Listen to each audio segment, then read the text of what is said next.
E aí, pessoal, vamos começar o estudo da introdução à química geral, tá? Isso aqui é um assunto de química geral.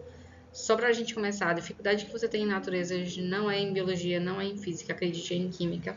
E a química é a básica de naturezas para a gente conseguir compreender com qualidade. Afinal, é o estudo da composição da matéria que compõe os elementos naturais, né? Presta atenção, a química é dividida em química geral, química inorgânica, química orgânica, a parte de termoquímica e a parte relacionada a solubilidades e soluções. No geral, o que nós vamos começar agora, a introdução à química geral. Então, a gente vai explicar o que é química, ok? Qualquer dúvida, mandei no chat, mandei no privado. É uma videoaula longa, mas muito produtiva, tá bom? Vamos lá.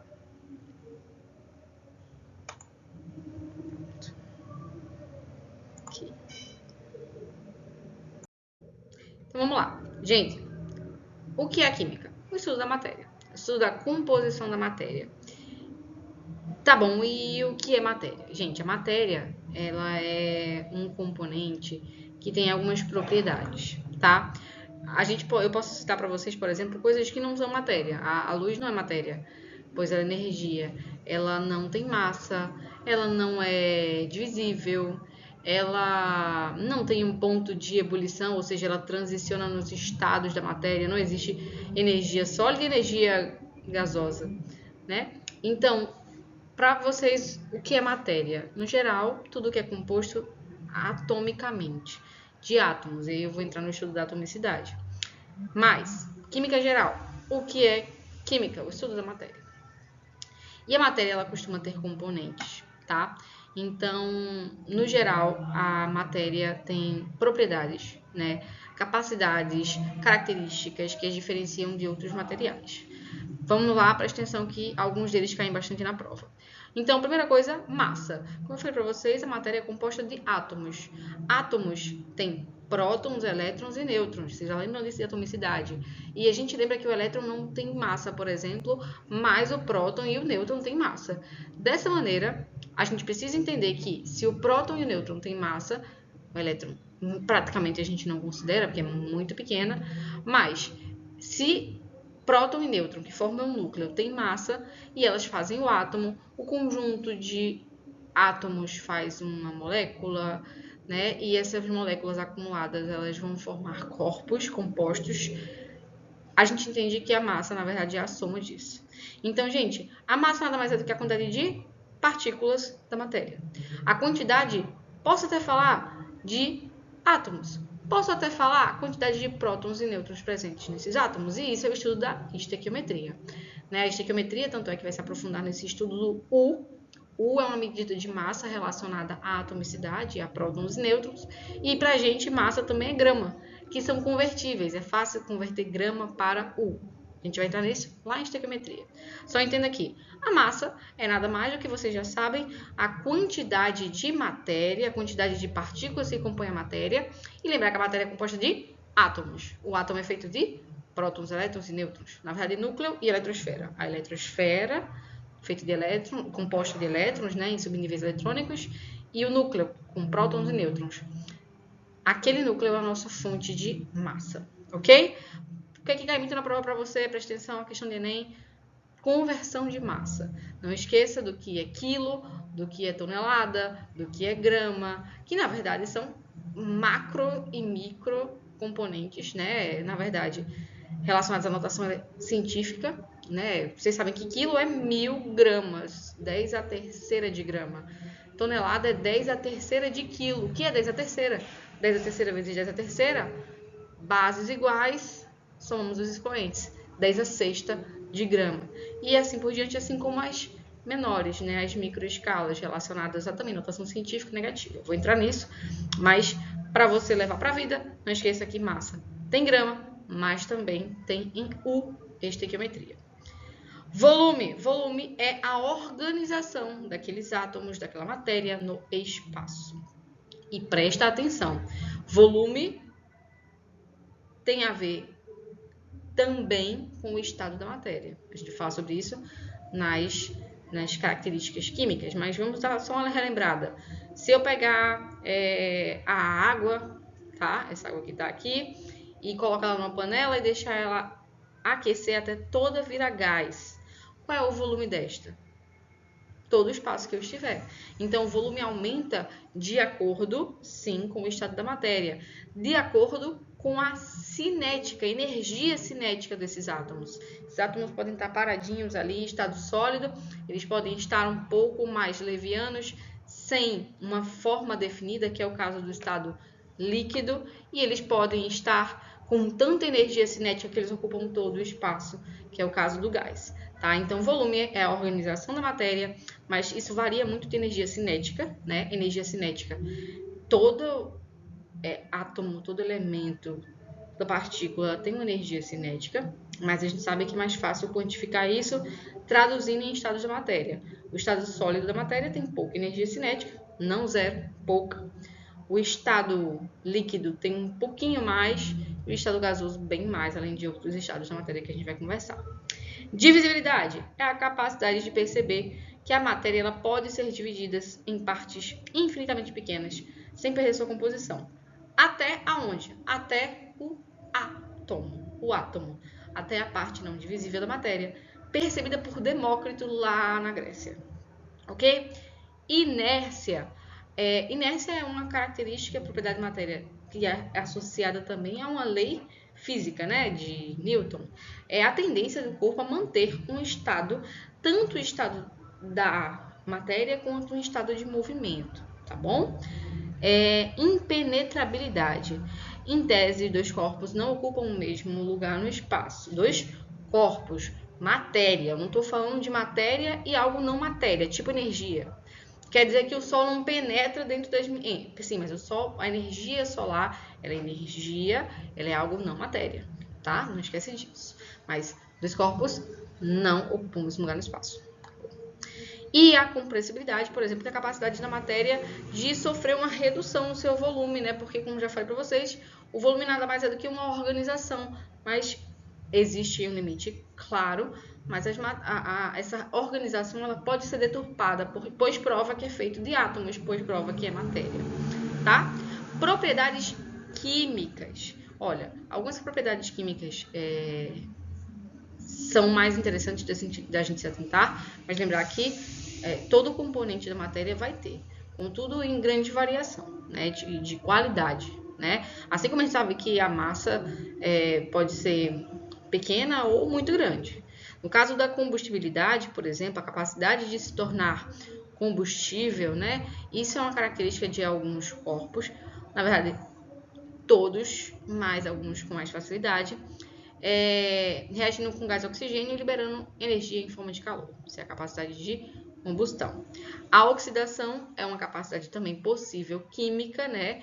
De basicamente o que é oxidar? Oxidar, eu lembro de metal, do metal ali mais amarronzado, mais escurecido, mais fraquinho, é perder elétrons, né? Então a capacidade da reação de substâncias e a perda de elétrons por parte disso, que fragiliza o estado, mas, por exemplo, gera transporte de elétrons, gera física elétrica, gera pilhas, tá? Isso aí é eletrólise, depois a gente entra. E a capacidade de ter acidez e basicidade. Em geral, todos os compostos solúveis, por exemplo, eles têm uma certa capacidade de acidez e basicidade, ou seja, pH e pOH. Basicamente, o que é o pH? É a concentração de H+, olha, H+, o hidrogênio. Então, é o hidrogênio positivo, só que o hidrogênio só tem um elétron. Um elétron, se ele ficou positivo, ele perdeu o único elétron dele, ele é um próton. Então, imagina o poder corrosivo de um próton voando doido para encontrar um elétron. Isso é a capacidade de acidez, né? E a capacidade de basicidade é o pOH, OH-, H+, juntos formam a água, perfeito.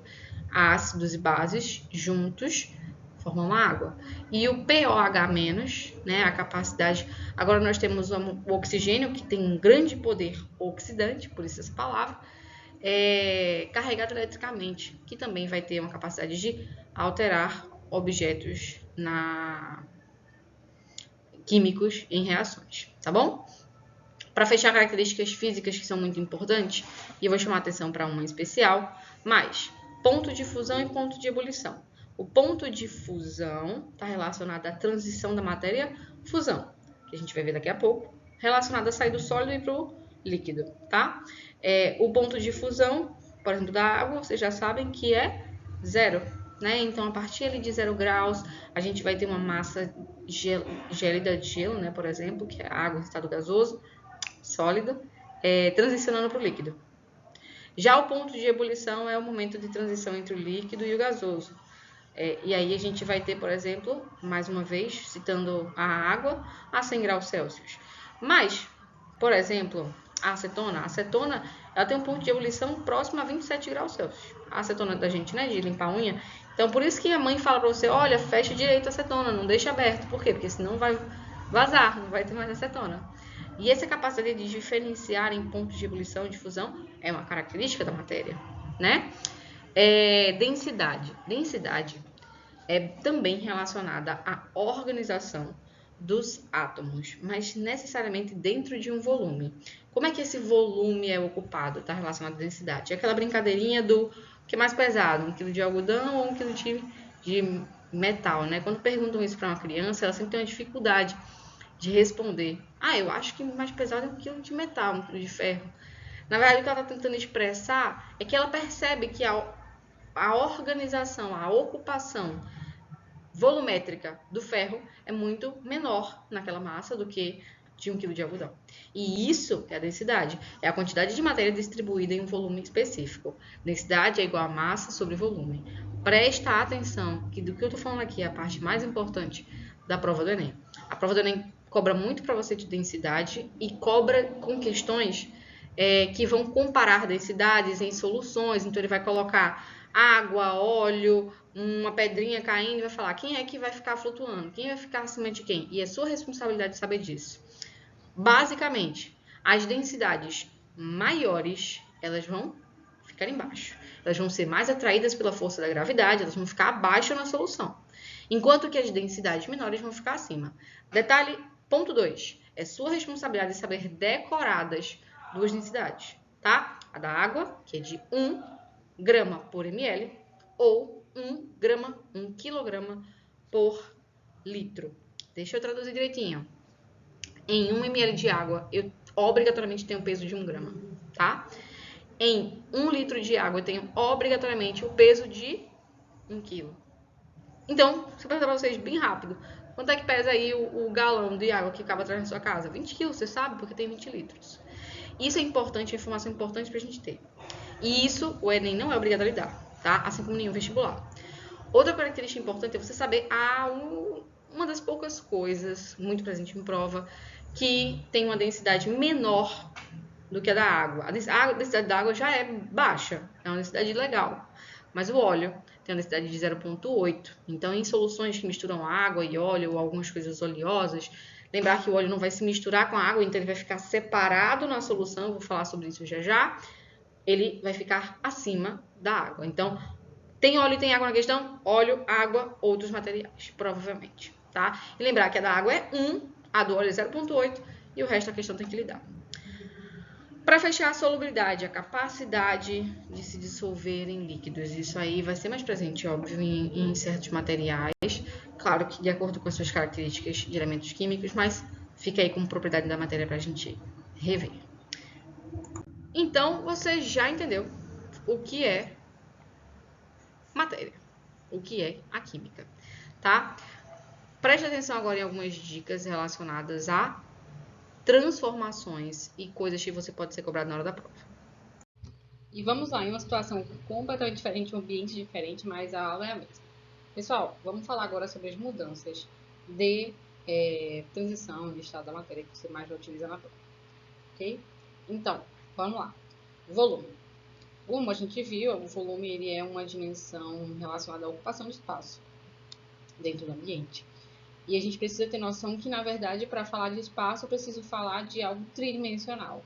Eu preciso falar de algo que tem, deixa eu mostrar aqui para vocês, ele tem largura, ele tem altura e ele tem também o comprimento.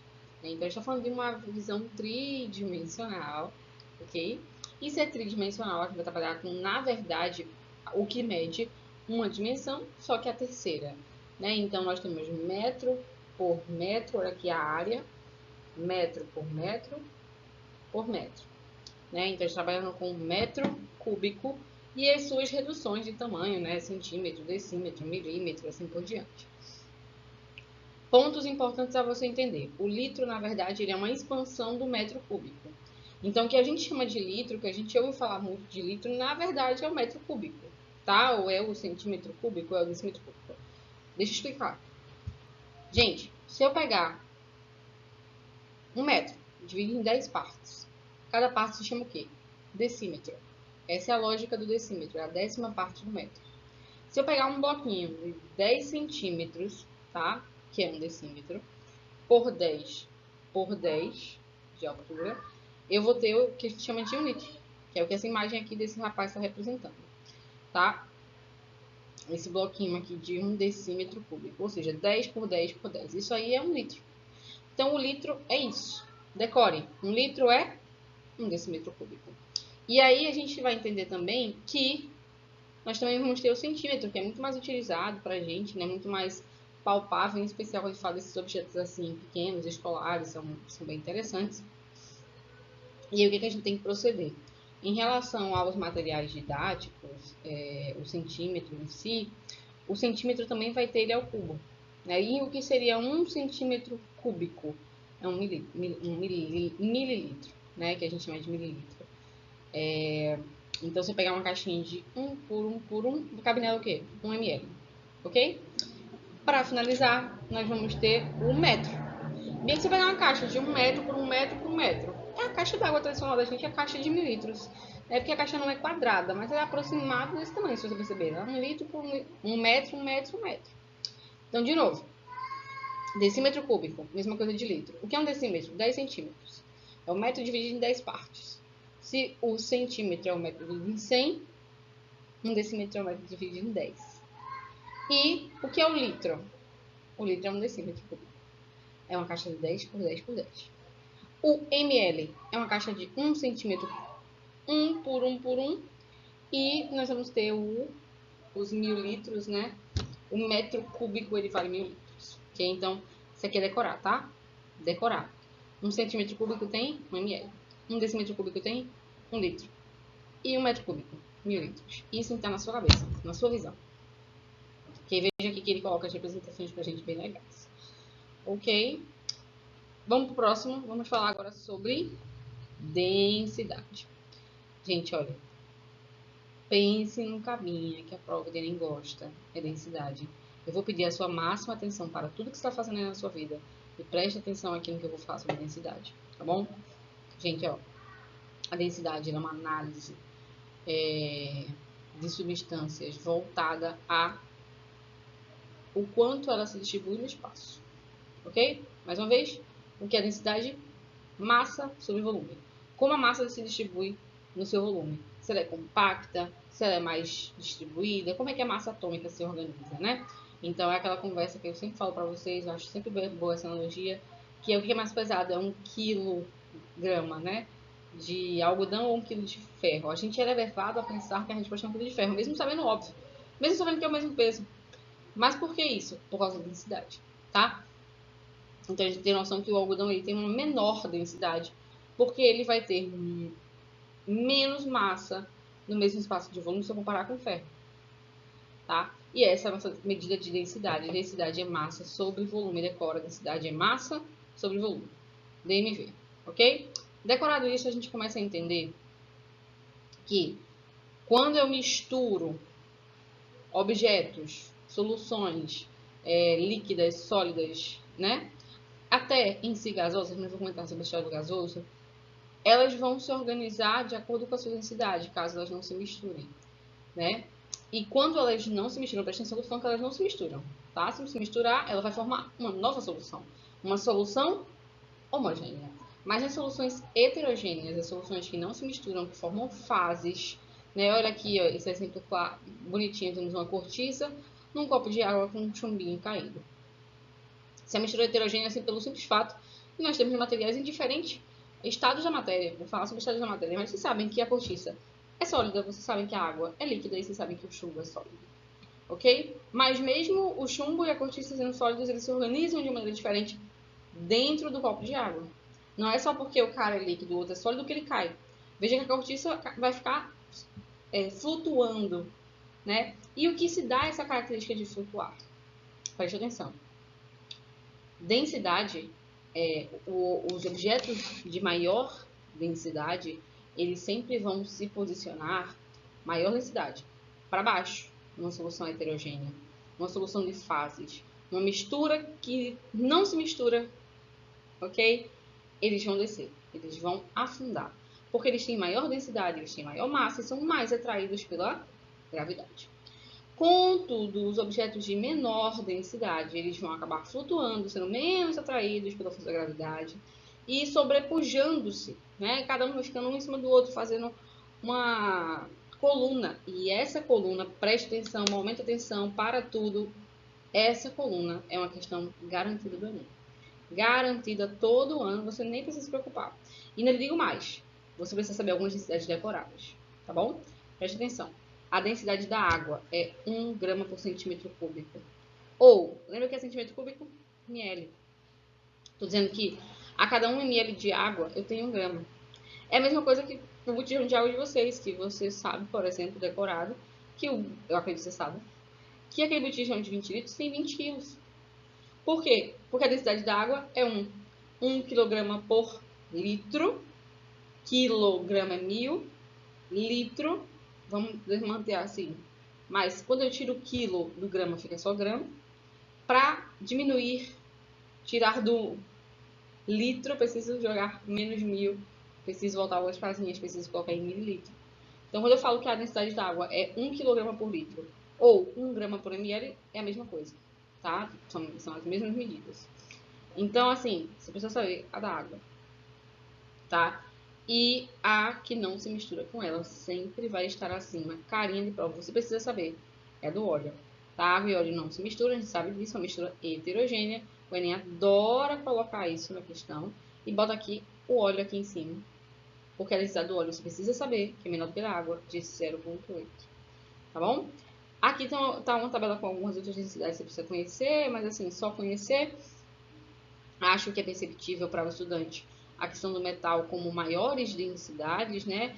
O metal, ele justamente por ter aquela característica, né, de manter o seu raio atômico às vezes muito afastado, mas de certa maneira por formar ligas metálicas, ele acaba tendo maior concentração de massa em menor volume e isso nos leva a densidades maiores, tá bom? E, claro, a gente vai ter meio que um pensamento que, por exemplo, coisas líquidas elas vão ficar ali no meio termo, nem sempre mais no meio termo, tá bom? Vamos seguir. Falei que é importante, não esqueça. Vamos falar agora dos estados da matéria. Gente, olha, o que são os estados da matéria? Como a gente percebeu, os átomos eles podem se organizar no espaço, né?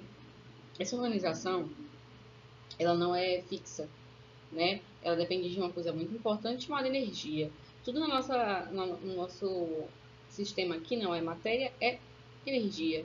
A energia cinética, né? A energia que dá movimentação para as moléculas, que faz com que você hoje consiga fritar uma carne, né? Energia térmica, sendo passada de forma cinética, ela influencia os átomos, a organização dos átomos, tá bom? Então, por exemplo, eu pego um cubinho, não vou só dizer gelo, porque a água tem uma característica específica, mas eu penso que, obviamente, uma coisa que está sólida parece que ela tem menos ocupação espacial, porque ela está mais próximazinha, olha, do que uma coisa líquida, que é o que faz a água não ter uma forma definida, ela se adapta à forma do ambiente. Por quê? Porque o estado líquido é um estado que já se adquiriu uma quantidade de energia cinética, as moléculas começam a ficar mais agitadas a ponto que ela não tem mais forma. Depois, coloco essa mesma água aqui na panela e deixo lá e percebo que a água, né, o nosso H2O em formato líquido some. porque ele vai ganhar tanta energia cinética através do fogo que eu coloquei lá. A movimentação vai ser tão ampla que agora aquele líquido não tem volume. Ele sobrepujou e ocupou todos os locais do espaço que ele poderia ocupar. Tá? Para finalizar, ainda existe mais. Ainda existe o plasma. E ainda existe, a gente vai conversar sobre o Bose e Einstein, que não seriam, seria um comecinho. Tá?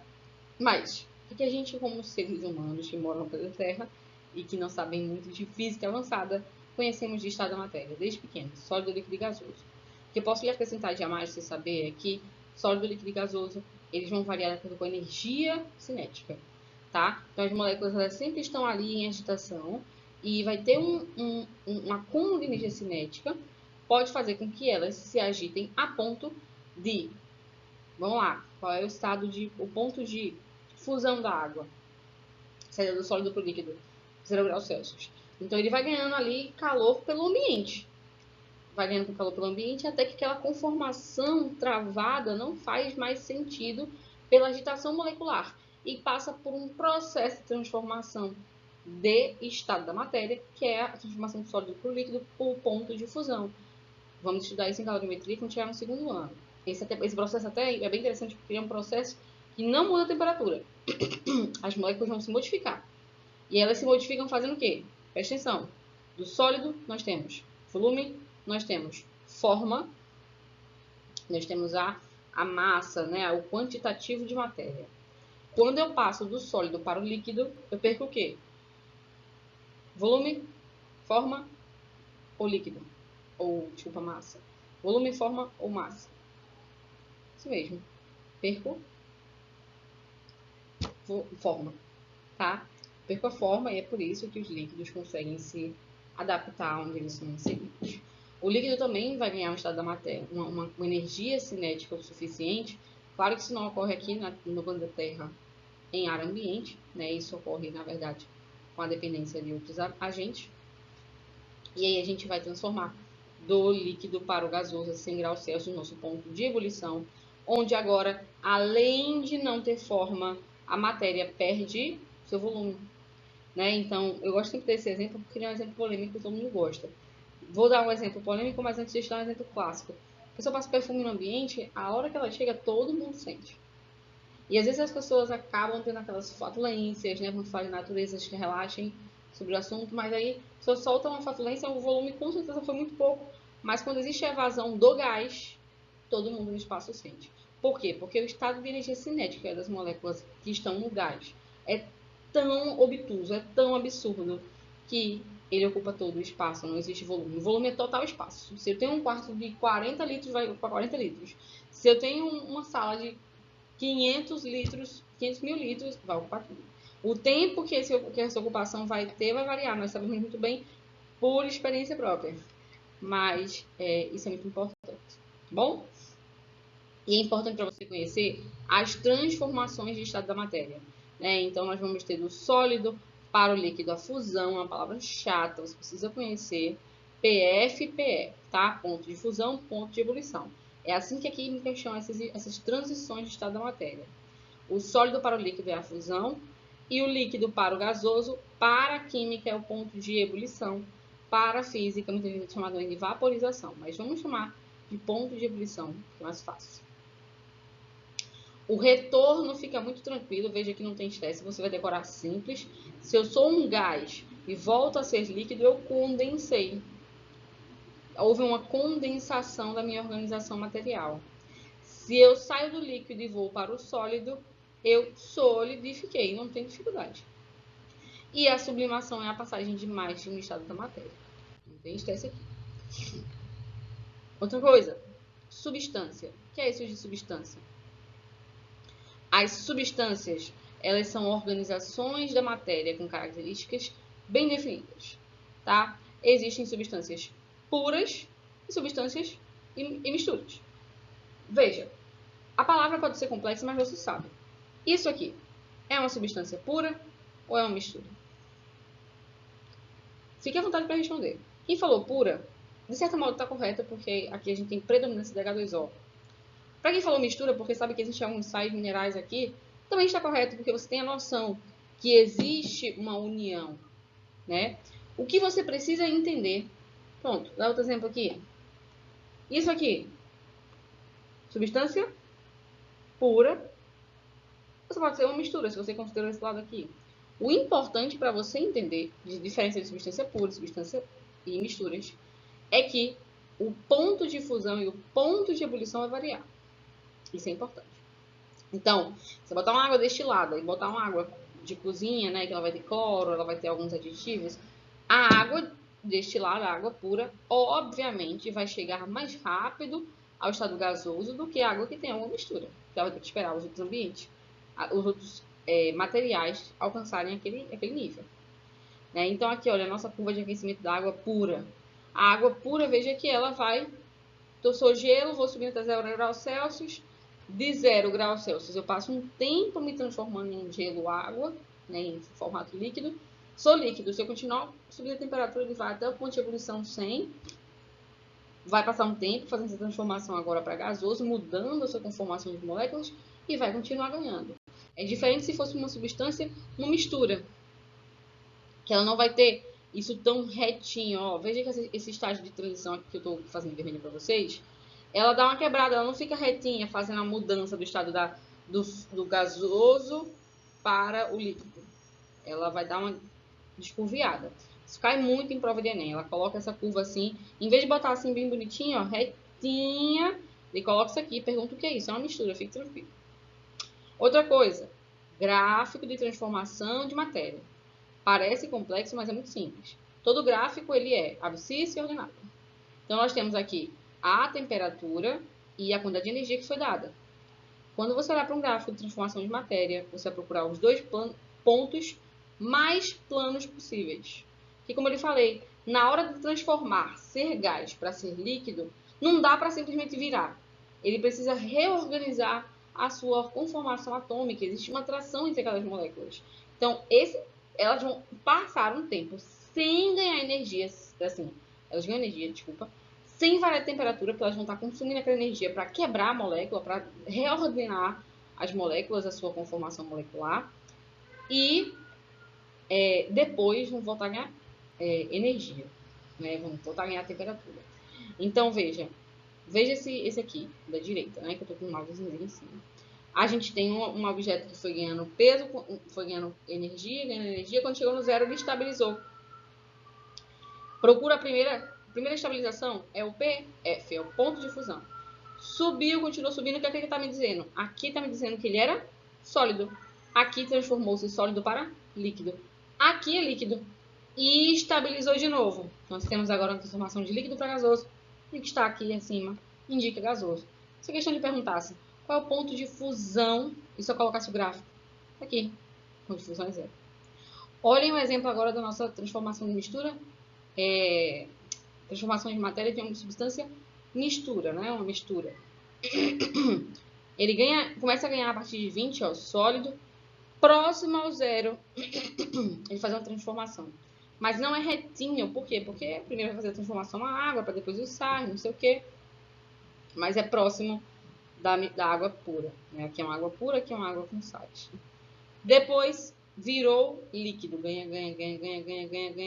Acaba começando seu processo um pouco antes, termina um pouco depois, a ponto de ebulição, né? Não é plano, ele ainda ganha um pouquinho de energia, porque algumas moléculas vão se transformando, enquanto as outras ainda estão passando por processo de transformação. Lembra que é uma mistura, então a água primeiro, depois o cloro, depois o sódio, todos os sais que estão lá. E aí depois ele volta a ganhar a temperatura. Substâncias puras costumam ter pontos de fusão e pontos de ebulição mais baixos do que as substâncias misturas.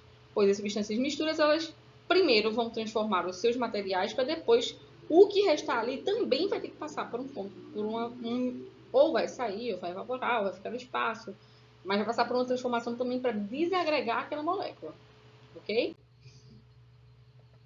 As misturas, já que eu estou falando das misturas, a gente precisa entender que as misturas elas podem ser homogêneas, né? Elas podem ter a mesma aparência, a gente aparentemente não consegue explicar muito bem se é ou não uma mistura, porque ela não vai ter, além do visual, tá? Não é só o fator de, olhei, foi. Não. A gente vai ter também, a gente acaba percebendo que a mudança do ponto de fusão e ponto de ebulição é muito pouca, tá? A solução dada, molecularmente falando, é muito pouca. Então, eu vou dar um exemplo para vocês. O leite é um clássico, né? Quando você pega o leite, você olha para o leite, você fala, é uma mistura homogênea. Não tem fases. Eu aprendi na escola que era a história de fases, Bianca. Eu olhava e via várias fases e tal. Então, se não tem fases, é uma mistura homogênea. Mas bote o leite para esquentar. Vocês já botaram, já deve ter deixado um pouquinho mais do tempo. Passou um pouquinho do tempo, a nata, que é a gordura, se separa da proteína. A proteína começa a extravasar, vira uma confusão. Por quê? Porque isso é a prova que é uma mistura heterogênea. É uma mistura que ela não tem as mesmas propriedades. É uma mistura de uma gordura com açúcar e com água. E esses caras não se misturam muito bem, eles não têm a mesma polaridade. A gordura não gosta da água, a gordura ela é apolar. A gordura é feita de carbono e hidrogênio. Carbono e hidrogênio são uma ligação muito boa, já saibam disso. Eu vou começar melhor em química orgânica, mas assim, o carbono ele tem 4 elétrons, ele consegue se ligar com 4 hidrogênios, aí ficam os 4 hidrogênios, cada um com seu elétron ligado com carbono, e o carbono com seus 4 elétrons, cada um ligado com hidrogênio. Não sobra elétron, fica todo mundo em ligação. Então, é uma ligação muito estável, tá? E que não tem polos, não tem um ponto de ímã, sabe? Enquanto que a água, por exemplo, o açúcar, por exemplo, eles vão ter ali uma certa polaridade, porque tem o oxigênio da família 6A, vai ver isso aqui. E aí o oxigênio da família 6A, ele só precisa fazer 2 ligações, e ficam sobrando, ó. Ele 6A, ele tem 6 elétrons na camada de valência, ele liga 2, mas ficam 4 lá, fazendo ligação. E esses 4 é que geram uma desordenação de campo magnético, desordenação essa que é muito boa, que nos ajuda a retirar gorduras, que nos ajuda a misturar sais, por exemplo, mas que também é muito negativa para tentar misturar com gordura. Eu falo de ambientes polares e apolares. Né? Então, por isso que o leite, por exemplo, aparentemente homogêneo é uma mistura heterogênea. Ser uma mistura homogênea, preste atenção, isso cai em prova, homogênea, uma mistura que, além de ter mesmas fases, tem as mesmas propriedades em todos os seus pontos. Misturas heterogêneas não possuem as mesmas propriedades. Quando eu falo de propriedade, eu falo de ponto de fusão, ponto de ebulição, capacidade de densidade. A densidade desses materiais não se conecta da mesma maneira. E aí, por isso que eles formam fases.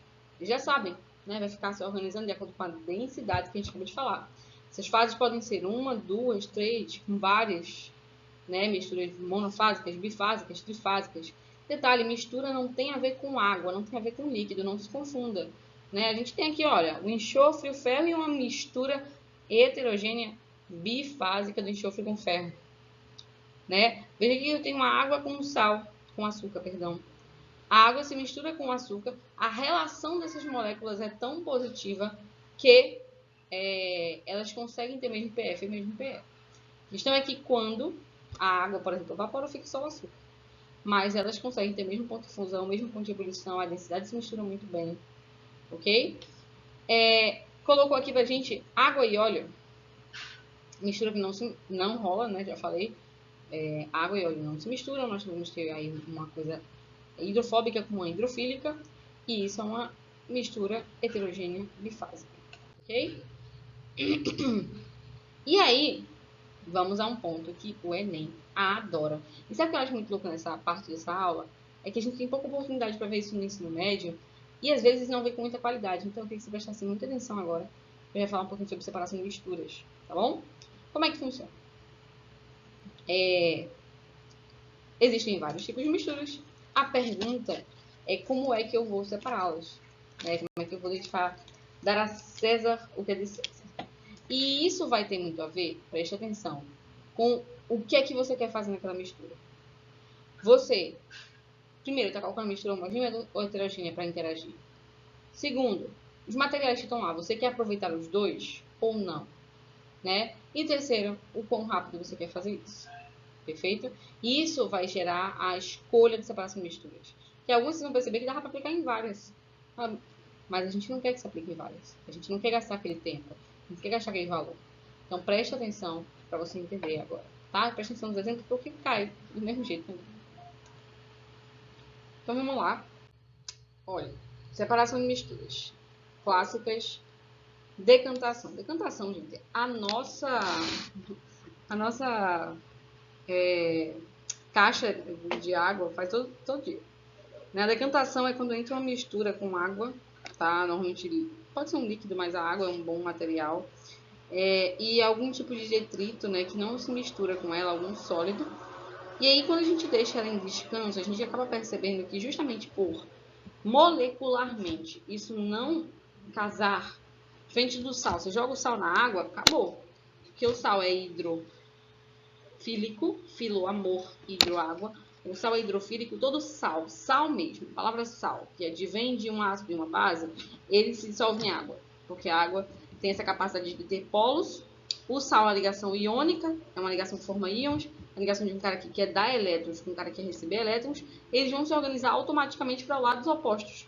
Um vai para o lado do oxigênio, que é eletronegativo, e aí ama um elétron positivo, ama um metal, um cara que doa elétron, e tem um lado positivo, que ama o eletronegativo, que ama o ametal, né? Vamos chegar nisso aí, mas água com sal sempre se mistura.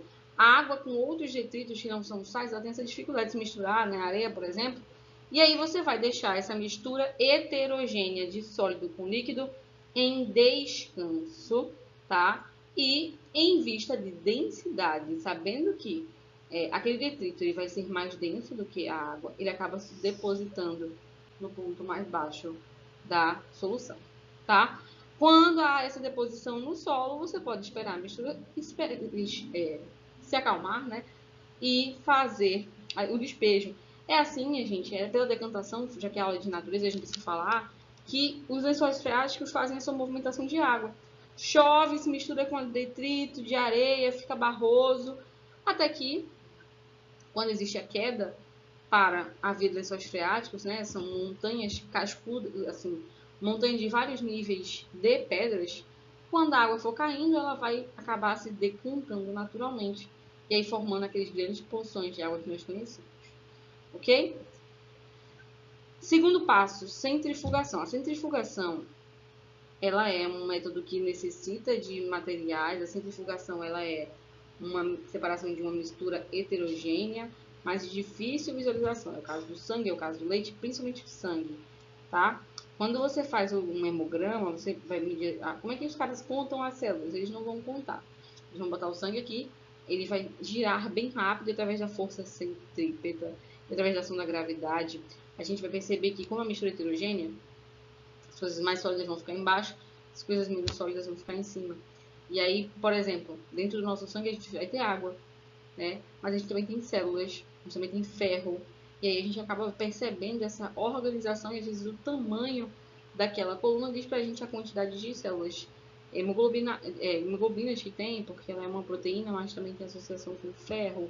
Ela vai dizer pra gente a quantidade de plaquetas, de leucócitos. A plaqueta é uma célula bem pequenininha, vai ficando lá em cima, o leucócito um pouco mais pesado fica embaixo, não tão pesado quanto a hemoglobina. Então, até a ordem do exame de sangue é organizado de acordo com a centrifugação. O ponto da centrifugação, como eu falei, é uma separação de misturas líquidas heterogêneas através da ação da gravidade, tá? A uma boa temperatura, a gente vai perceber essa organização por densidade. Outra separação de misturas é a filtração do seu belo cafezinho, né? O seu belo café. Você pega o café, que é um sólido, você mistura com a água, que é líquido, e precisa que haja uma certa formação de fusão, uma formação de uma mistura que seja heterogênea. Né? Então, a água misturada ao pó de café, ela faz, de fato, sim, uma mistura homogênea, mas com o pó do café vira heterogêneo. Eu preciso segurar, por exemplo, o pó do café e a mistura homogênea da água com o soluto de café, com a cafeína, ele acaba decaindo através da utilização de um filtro, tá bom? Então, lembrem-se que o mais importante é que na filtração simples é uma ligação, é uma solução de um sólido com líquido, mas que vai formar outra mistura normalmente, tá bom? Essa filtração a vácuo basicamente é acelerar o processo, saiba que existe. O uso do funil, mais clássico que isso, né?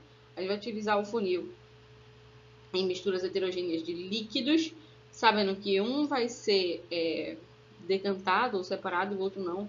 Lembra muito a decantação. A dissolução, presta atenção. Dissolução. Você vai dissolver vários materiais para tentar tirar dali de alguma coisa. Então, um exemplo básico de dissolução é quando o cachorro, por exemplo, faz xixi, o gato faz xixi, você acaba fazendo uma dissolução fracionada para aquela mistura. Você vai lá, né? A gente vai ter o xixi e tal, aí eu coloco um pouquinho de ácido. Aí o ácido não, né? A base, né? A água sanitária. Coloco a água sanitária para interagir com a ureia. Depois eu vou tentar secar ali com um paninho. Posso tentar passar uma água, um perfume ou algum tipo de inodoro, né? Um negócio que tenha cheiro para se misturar com a água daquele xixi, para que a gente possa depois dissolver de maneira fracionada, ou seja, absorver vários solventes, a gente conseguir realizar as interações ali dentro. Ventilação, coisa mais simples quando você faz, quando você escreve, que você risca o papel, né? A ventilação a gente vai tirar uma camada mais fina, deixar a camada mais grossa embaixo. A peneiração também é um processo simples. A levigação também é um processo simples. A levigação é quando a gente vai tentar separar na corrente de água materiais sólidos. Vou dar um exemplo. É quando você procura... Muita gente faz isso quando procura ouro. Eles jogam mercúrio na água, isso é até um crime ambiental, tá? Gera muita intoxicação, cai muito em prova, tá? A situação dos garimpeiros hoje, a intoxicação do garimpo. Vocês colocam mercúrio, o mercúrio é um metal líquido. Na hora que você coloca para dentro, coloca na boca, ele você vai acabar engolindo ele se acumula no nosso organismo, mas ele é um metal, tá? Ele é uma estrutura que acaba querendo doar seus elétrons, fazendo uma intoxicação grave, afetando gravemente o sistema nervoso, o sistema gastrointestinal, tá bom? E aí a levigação, quando a gente tem uma mistura, por exemplo, de ouro com algum outro tipo de material, a gente vai tentar aplicar uma corrente de água para que o objeto sólido de menor densidade separe-se. Mas de certa maneira também é o que acontece com o garimpo, tá bom? Sifonação e flotação também são misturas simples, cai pouco em prova. Queria que vocês pesquisassem um pouquinho na internet se tiverem alguma dúvida, porque o mais importante está para vir agora. Presta atenção no que eu vou falar agora, que essa aqui são as separações de mistura que mais caem na prova, em especial na sua vida. A gente está falando de destilação. A destilação fracionada em especial, que é o método que conseguimos o nosso petróleo, né, o nosso pré-sal. Presta atenção. Gente, a evaporação a gente já sabe o que acontece. Vamos lá, você botou a água com muito sal na panela. Em tese, a água vai evaporar, o sal vai ficar. Então, é um método de separação que a gente vai utilizar uma fonte de calor para separar uma mistura homogênea. Preste atenção, homogênea. Isso é muito bom. Você está falando de separação de mistura heterogênea, você está falando de separação de mistura homogênea. Utilizando o quê? Pontos de fusão e pontos de ebulição. Num controle absurdo. Vocês viram que isso aí não é uma distância de vários graus, não. É 100 graus. A água evapora, 103 o sal evapora. Então, muita atenção em relação a isso. Daí, evoluímos para a destilação simples. Já que eu posso tirar a água, né? Era interessante que eu conseguisse retirar a água e deixar separado num becker. Ou até eu posso retirar a água, que era aproveitar aquela água e que era o sal. Eu reaproveito a água e o sal. Fica os dois. Então, você vai... um exemplo importante vamos imaginar que a água não está galando e você trabalha numa empresa que você vende sal marinho. Faz o processo de evaporação. Evapora a água, fica o sal, você vende. Mas já vai passando por um processo de dificuldade de água no Brasil. Aí você vai adotar o quê? A destilação fracionada. Simples. Você bota água com sal, aquece o fogão, que nem está aqui, coloca esse vapor para ser conduzido numa fonte, que vai ser esfriado. Na hora que ele for esfriado, a água está tentando voar. Quando ela for esfriada, ela volta a ser líquida e já cai água pura. E o sal do outro lado. E isso é a destilação simples, muito utilizada. Um método de separação simples de misturas heterogêneas. E depois vamos à destilação fracionada, que também é um BO, tá? Destilação fracionada, a gente vê que é uma mistura homogênea, tá? Que ela tem várias fases e a principal, a carro-chefe da parada. Na verdade, eu só tô falando isso porque é assim que se separa o petróleo, tá? E é assim que você vai entender a importância, cara, de natureza, isso aí fora da química, tô falando de naturezas. Você vai entender a importância, por exemplo, das diferentes pontos de fusão, dos diferentes pontos de ebulição, né? A gente vai ter, na hora que você coloca o petróleo, que é uma mistura homogênea, tá? Você começa o aquecimento, a ebulição daquele destilador, os materiais com menos densidade vão ficando em cima. Eles se acumulam, tanto é que eles ficam reservados no ponto de gás mesmo. É o caso do butano, do metano, é o caso dos gases, o gás de cozinha, tá? Basicamente é isso que acaba saindo no começo de uma destilação, tá? Um pouco depois a gente vai ter os materiais agora líquidos, tá? Mas que são muito puros, a gasolina, o combustível de móvel, tá? Os solventes. E depois vamos transicionar para materiais um pouco mais sólidos. E aí você vai ter uma quantidade absurda de materiais que a pessoa nem sabe que são feitos pelo petróleo.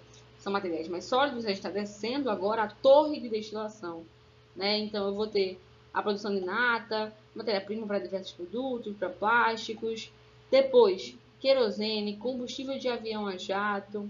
Aí vai ter posteriormente, lembrando que isso aqui precisa de uma grande temperatura, porque eles vão passar um tempo ali grumosos até conseguirem evaporar e ser resfriados.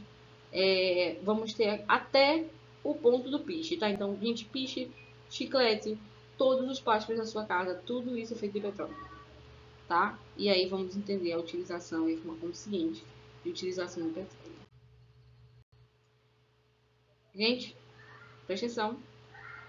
Acho que agora a gente entende a importância das reações da química geral. E veja que a gente nem começou ainda o estudo da química, está falando só sobre propriedades da matéria. Vamos falar agora sobre, de fato, a química geral.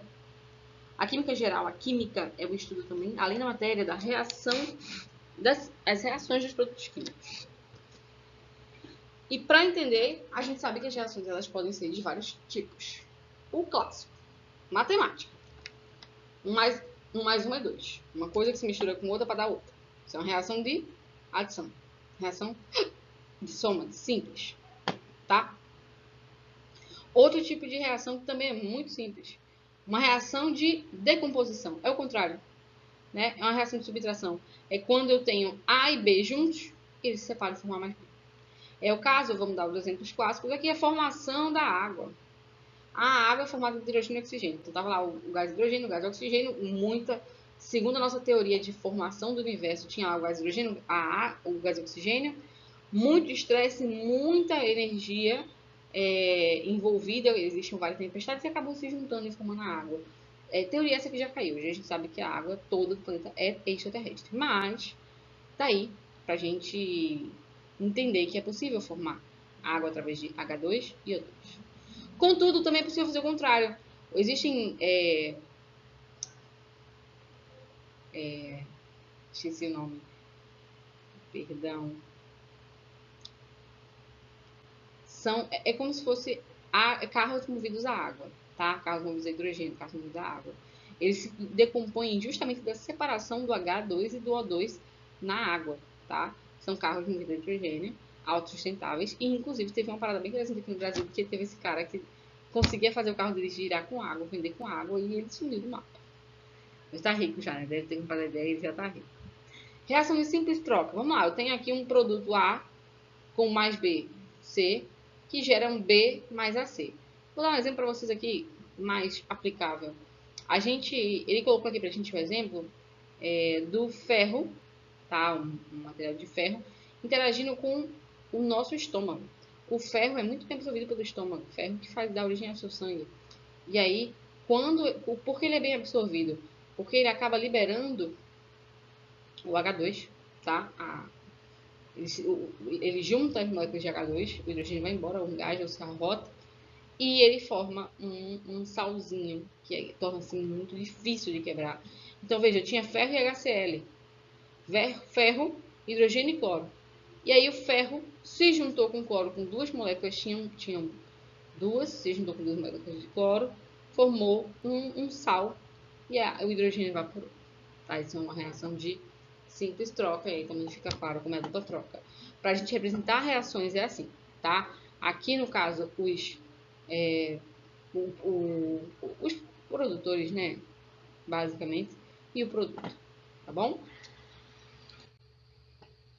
Então, mais uma vez, a linguagem da química, a gente vai ter que isso aí é uma reação do carbono, grafite, a gente tem que indicar qual é o formato que está. No caso do carbono, ele não tem um formato, né? Ele tem vários formatos. Se a gente tem o carbono grafite e o carbono diamante. Você especificar o que eu estou falando. Aí você vai colocar algumas siglas que existem, mas o mais clássico é gasoso, líquido ou sólido. Então, carbono grafite está reagindo com gás oxigênio, produzindo gás de carbono. Gás, porque a gente está vendo aqui que existe a localização de gás e porque o O2 e o CO2 normalmente se apresentam na forma CNTP em gás. Tá bom? Os átomos, preste atenção, eles são diferentes, eles têm características diferentes. As substâncias simples são mais fáceis de ser controladas que as substâncias compostas. E os átomos não são criados, né? Eles acabam se remodelando. Vamos lá, pessoal. Então, voltando a falar, vocês viram aí, né, no slide anterior, que existem essas relações químicas, né, de balanceamento. Vocês sabem que existem os produtos e os reagentes. Vocês viram, deixa eu mostrar aqui com a canetinha, que é assim que funciona a parada da química, né? Ela parece uma formulazinha de bolo. A gente vai ter o reagente e ele vai gerar produtos. Como vocês viram, existem tipos de reações. A reação de, por exemplo, a reação de decomposição. Eu tinha falado, né? Dos carros que são dirigidos à água, existem carros dirigidos à água. E aí a gente vai ter um reagente que totaliza 18 gramas, formando um gás hidrogênio de 2 gramas e o gás oxigênio de 16 gramas. E a gente percebe que isso vai se manter. Né? Se eu colocar 36 gramas de água, vamos ter o dobro de hidrogênio sendo produzido e o dobro de oxigênio sendo produzido. Tá? Essa divisibilidade, essa capacidade de conseguir se adaptar à quantidade de produto que está sendo colocado para reagir, a gente vai perceber também no balanceamento químico, né? Por exemplo, se eu colocasse para você H2O, H2 e O2, a conta não ia bater. Você sabe muito bem que a água, H2O, ela tem duas moléculas de hidrogênio e uma molécula de oxigênio. H2, que é o gás hidrogênio, tem duas moléculas de hidrogênio. E o oxigênio 2 tem duas moléculas de oxigênio. Então, dando um problema, porque a água é H2O1, né? E ela forma O2, como isso é possível? Porque existe um balanceamento químico, existe uma ordenação, que a gente sabe que a gente precisa de duas moléculas de água, tá? Para formar 4 moléculas de hidrogênio e para conseguir formar uma molécula de gás oxigênio. E essa organização é o que nós chamamos de balanceamento químico. Nós sabemos que para organizar a distribuição dentro de uma equação, a gente precisa balanceá-la, tá? E aí vem um exemplinho aqui para a gente dar uma boa olhada. Perceba, nesse exemplo aqui, a gente vai ter uma interação complexa, né? Reação de adição, subtração, simples troca ou dupla troca. Presta atenção. Eu tinha o H2 aqui e ele se ligou com uma parte do O daqui. E eu tinha o SO4, tá? Que, na verdade, passou para cá SO4. Para dentro, né? Então, a gente ficou com alumínio 2, precisou de duas moléculas de alumínio, provavelmente. SO4 entrou para cá, né? E uma molécula dessa de oxigênio saiu para interagir com essa aqui de água, né? Com esse OH, né? Isso é hidroxila, a junção de oxigênio e hidrogênio é muito comum, a gente chama de hidroxila. Então, vejam, isso é uma reação de simples troca, né? Não, desculpa, de dupla troca. As duas moléculas estão trocando reagentes, né? E aí, o que acontece? Na reação de simples troca, de dupla troca, seja ela qual for, a gente não pode ficar se baseando em uma lei só de balanceamento. A forma máxima de balanceamento é mais complexa, tá? que é a regra do NOx. Mas gente, nem sempre você precisa fazer NOx. Eu nem dei NOx ainda, você nem sabe o que é NOx ainda, porque não chega nesse assunto. Mas você não precisa estar fazendo NOx o tempo todo para balancear. Se uma reação ela for mais simples, a gente vai utilizar a regra do macho, tá? Que é uma das regras mais utilizadas para a gente se balancear quimicamente. Tem hora que você nem precisa disso. Você faz que nem eu fiz aqui com a água, ele faz hidrogênio e oxigênio. Você só vai balanceando porque são poucos. Né? Uma reação de dupla troca é uma reação complexa. Precisa utilizar a regra do macho. Mas se for de uma simples troca, se for uma de subtração, às vezes eu não preciso, eu só vou ali no olhinho e já consigo balancear. Mas se você precisa balancear, vamos para a regra do macho. Tá? Na regra do macho, isso é um mnemônico, tá? Aquelas letrinhas que se completam, se vão formando características. A regra do macho coloca o M de metal, fala pra gente que a primeira coisa que eu vou basear na hora de organizar uma reação química é o metal.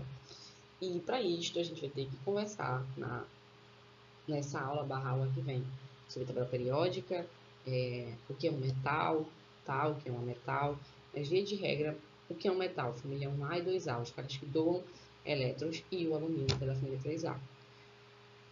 A metal, família 7 e 6A, os caras só precisam, segundo a regra de octeto, se eu sou 7A, então 7 elétrons na camada de valência, só precisa de um elétron, só precisa de uma ligação, vai ter muito poder de roubar elétrons, ou 6A só precisa de duas, enquanto que no metal o cara só tem um ou dois, ele só precisa doar um ou dois, né? Então a gente está falando de uma pessoa que de um elemento que gosta de doar elétrons e um elemento que gosta de receber elétrons.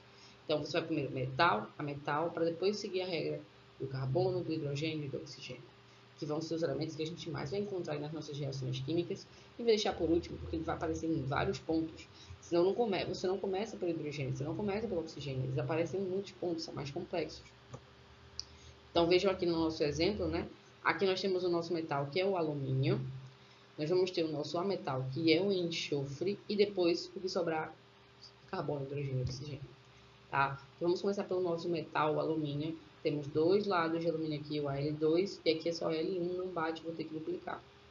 E quando eu duplico, eu boto 2, esse componente aqui na frente, esse componente de balanceamento que fala pra gente que todo mundo agora vai duplicar com sua quantidade, não tem como duplicar só com alumínio. Então, se o composto é esse, alumínio, com 3 hidroxilas associadas, eu vou ter que duplicar todos. Então, agora eu tenho 2 alumínios, 6 oxigênios e 6 hidrogênios.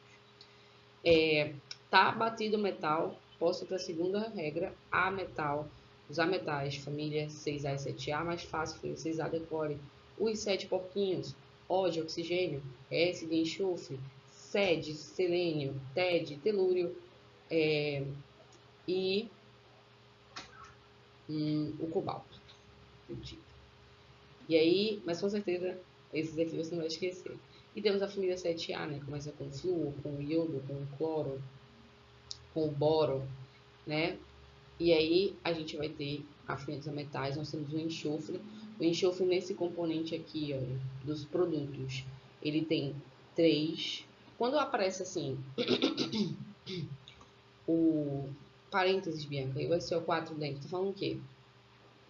Tá falando que, na verdade, quem se liga ao alumínio é o SO4 como um conjunto, tá? Então, e como eles operam como um conjunto, tipo, o SO já estão juntos e eles vão ter uma ligação sobrando para o alumínio, normalmente. Por isso essa determinação em parênteses, né?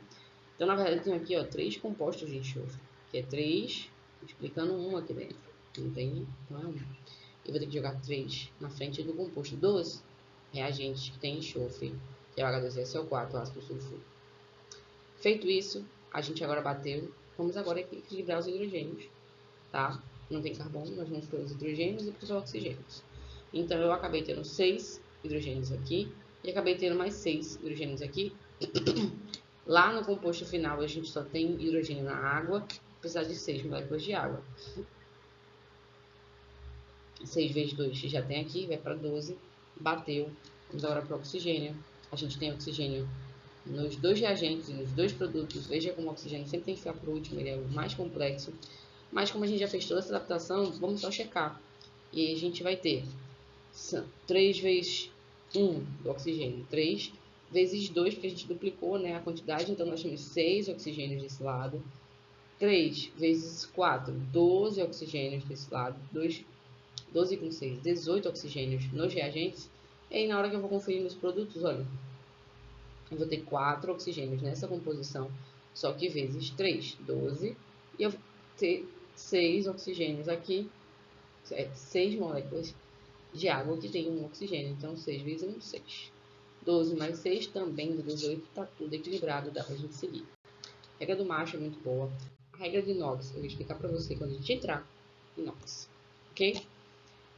Bem, dito tudo isto, química geral, vamos falar agora sobre o átomo, nosso objetivo de estudo. O átomo, ele é um modelo teórico que só foi provado ano passado. A gente só tem uma foto do átomo ano passado e realmente é exatamente o que ele esperava. Mas a ideia do átomo, o modelo atômico, por isso que o modelo é uma teoria, ele foi avançando com o tempo, tá? Dalton coloca pra gente, Dalton e Thomson, eles começam um estudo que, na verdade, teve origem lá em Demócrito, né? Lá na Grécia Antiga. Pensou-se que uma hora a gente iria dividir a matéria, e uma hora ela ia estar no seu limite. A gente iria chegar num ponto que não seria divisível, né? O átomo, não átomo divisível, a parte não divisível da matéria. E foi o que aconteceu. Na verdade, ainda é divisível, mas não como a gente imagina, né? A parte do átomo, quando o átomo é divisível, ele ainda tem prótons, ainda tem nêutrons, ainda tem elétrons, mas a gente fala da menor parte funcional. Qual a menor parte que tem ali uma esfera elétrica operando de certa maneira em equilíbrio com uma esfera positiva, sendo protegida por uma camada neutrínica, é o átomo. É que nem assim, qual a menor parte funcional da sua mão? A parte da minha mão funcional é o meu dedão. Tem gente que é o medinho. Funcional, ele se mexe sozinho, ele tem a função dele. É a menor parte? Não, porque minha unha também é menor. Mas a minha unha não tem funcionalidade para mim, por exemplo. Funcionalidade, para mexer, ósseo muscular. Então, quando a gente fala de modelo atômico, a gente fala do átomo, é a menor parte funcional da matéria. Ela sozinha, ela consegue trabalhar, operar. E deixa eu te chamar a atenção para um ponto. Ah, modelos atômicos é muito fácil, não sei o que. Olhe, que cai na prova. E não só cai na prova, não tô falando de cai na prova, eu tô falando de cai na prova pedindo nomes, o que é muito chato, tá bom? Então preste atenção. Dalton, Thomson, Rutherford e Bohr. Decora, não tem estresse. Dalton, Thomson, Rutherford e Bohr. Para ajudar, a gente também normalmente costuma decorar barra compreender, né? Mas na verdade a gente costuma ter em mente que são 4 modelos e desses em especial, no geral, 4 modelos. E esses modelos, cada um tem um nomezinho. Né? Então, a gente chama a bola de bilhar de Dalton, a pudim com passas de Thomson, né? O modelo Rutherford. E o modelo, se você quiser fechar em 3 coisas para decorar, tá de boa, porque o modelo Rutherford foi tão revolucionário no que ele fez, que o modelo Rutherford na verdade, Bohr só melhorou a ideia de Rutherford. Então, você pode decorar até 3 nomes. Dalton, Thomson e Rutherford. Mas isso aí você precisa, tá? Quando a gente fala de Dalton, a gente fala da bola de bilhar. É Dalton compreendendo que o átomo era uma estrutura com peso. Acabou. E quando eu falo de peso, você já tem que ter na sua cabeça que nem tudo dentro de um átomo é peso. Tá bom? Vamos dar uma olhadinha aqui no modelo Rutherford-Bohr. A gente vai ter no modelo Rutherford-Bohr mais avançado. Vejam que existe um centro de massa no centro e a gente vai ter algumas cargas na lateral. Elétron é carga, não é peso. Tem um peso? Tem, mas é mínimo, é não considerável, entendeu? Então a gente vai considerar que a nível de ensino médio não tem peso, tá bom? E se não tem peso, existe uma central de massa. Top? Central de massa é essa que nos constitui, que faz o nosso peso, a nossa matéria. Mas Thomson chega à conclusão que não é só uma parada de massa. Existe algum tipo de atuação e de atração. Existe algum tipo de distribuição de carga, né? E aí a gente vai ter Thomson vindo com um modelo de compassos. Ele imaginava que a massa e as cargas se distribuíam de uma maneira irregular. dentro, mas resistia à carga, pois, no trabalho que ele fez, ele percebeu que além Dalton jogava os elétrons em alta velocidade, ficava marca, não tinha massa. Mas além de ficar marca, Thomson também percebeu uma interação eletromagnética, né? Tinha alguma coisa elétrica ali, tinha alguma coisa de carga ali. E aí Thomson vai e consegue pensar na carga positiva. Contudo, entra depois, a gente vai ter algumas inclusões nesse modelo, tá? Thomson ele chega à conclusão que existe uma atração, existe uma força eletromagnética operante. E aí, ambos trabalham tanto com o elétron, que seria algo dotado de carga negativa, quanto Goldstein, que você não precisa decorar porque não cai em prova, acaba descobrindo o próton, tendo a noção que existem duas partículas. Uma partícula que tem carga e uma partícula que tem uma carga e uma massa 1836 vezes maior do que o outro, que tinha carga oposta, né? Então a gente meio que fecha que durante a transição do modelo de Thomson para o modelo Goldstein, que na verdade não vira um modelo, entra Rutherford e torna isso mais didático, porque estava difícil para as pessoas compreenderem. E Rutherford utiliza um modelo, você pode chamar de nucleocêntrico, você pode chamar de geocêntrico, você pode chamar de heliocêntrico, é um modelo planetário, tá? É um modelo que lembra a circulação dos planetas. Então a gente vai ter um centro de massa operante ao núcleo, e isso até hoje nós compreendemos. E vamos ter as cargas elétricas de oposta valia circulando ao redor, presas em eletrosferas. Qual o problema de Rutherford? O problema de Rutherford foi uma descoberta de Chadwick, que na verdade percebeu-se que se realmente fosse assim, as eletrosferas não seriam fortes o suficiente para segurar a incrível atração que existe entre uma carga positiva e uma carga negativa. A gente sabe que esses choques de carga positiva e negativa são choques de grande liberação de força nuclear, são as bombas nucleares, né? Então, tinha que existir alguma coisa para fazer uma proteção ao redor da carga positiva no centro de núcleo de massa, para impedir que o elétron realmente se chocasse com o próton. E aí vem Chadwick e descobre para a gente o nêutron, uma partícula subatômica de mesma organização do próton. Os dois são iguais em seu nível de organização subatômica, mas sem carga elétrica. Tá? Apenas fazendo aquela questão de proteção. Imagina uma bola protegendo a carga protônica no meio e as eletrosferas ao redor. Por último, tivemos um problema com essa questão dos subníveis eletrônicos, né? Será que esses caras eram todos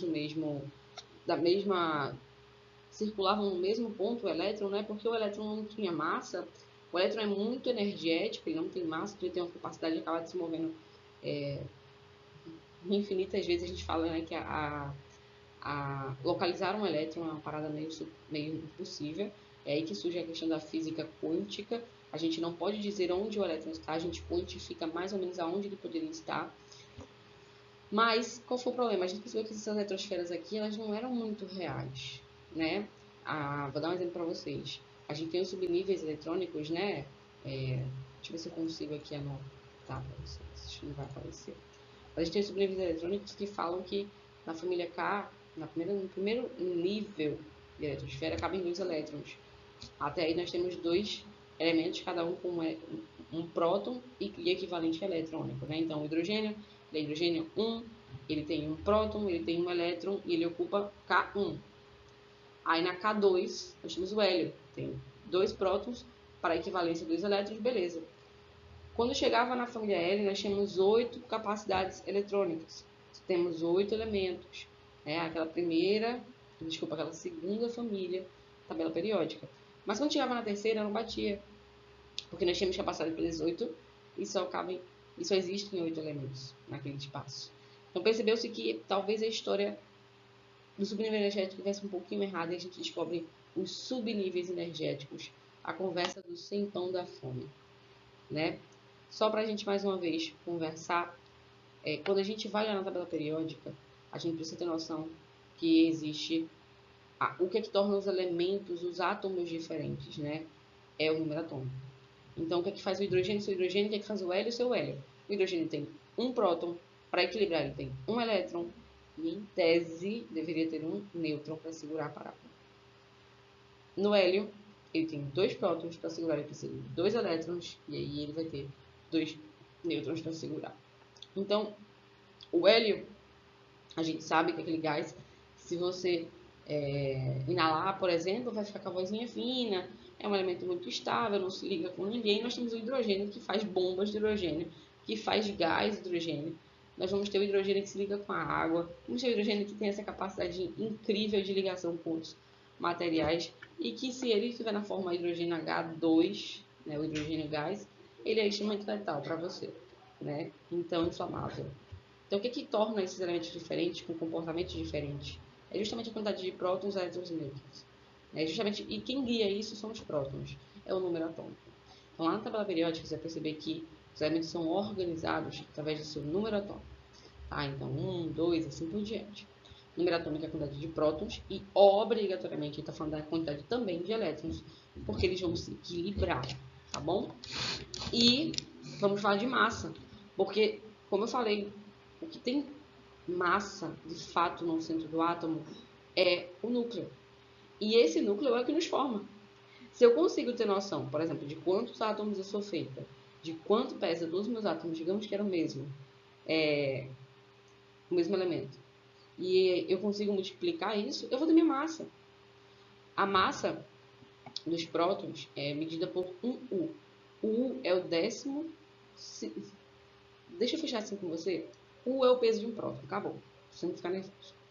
Na verdade, a definição aqui é 1/12 de carbono.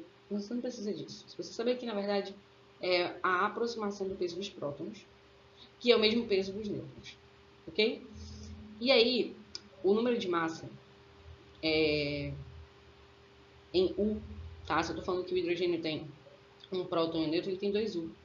Falando que o hélio tem 2 prótons e 2 nêutrons, ele tem 4U. E o elétron? O elétron não entra nessa conta porque ele é muito pequeno para isso. Ele é muito sem massa para a gente poder quantificar isso.